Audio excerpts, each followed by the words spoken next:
السلام علیکم دوستو، یہ بات ہے 14 نومبر 2007 کی۔ مشرف دور تھا اور سابق چیف جسٹس افتخار محمد چودھری کی بحالی کے لیے تحریک جاری تھی۔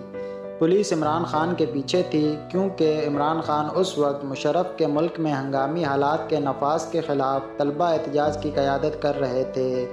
ایک صحافی لکھتی ہیں کہ مجھے پنجاب یونیورسٹی بھیجا گیا کیونکہ وہاں عمران خان نے طلبہ سے ملاقات کرنی تھی۔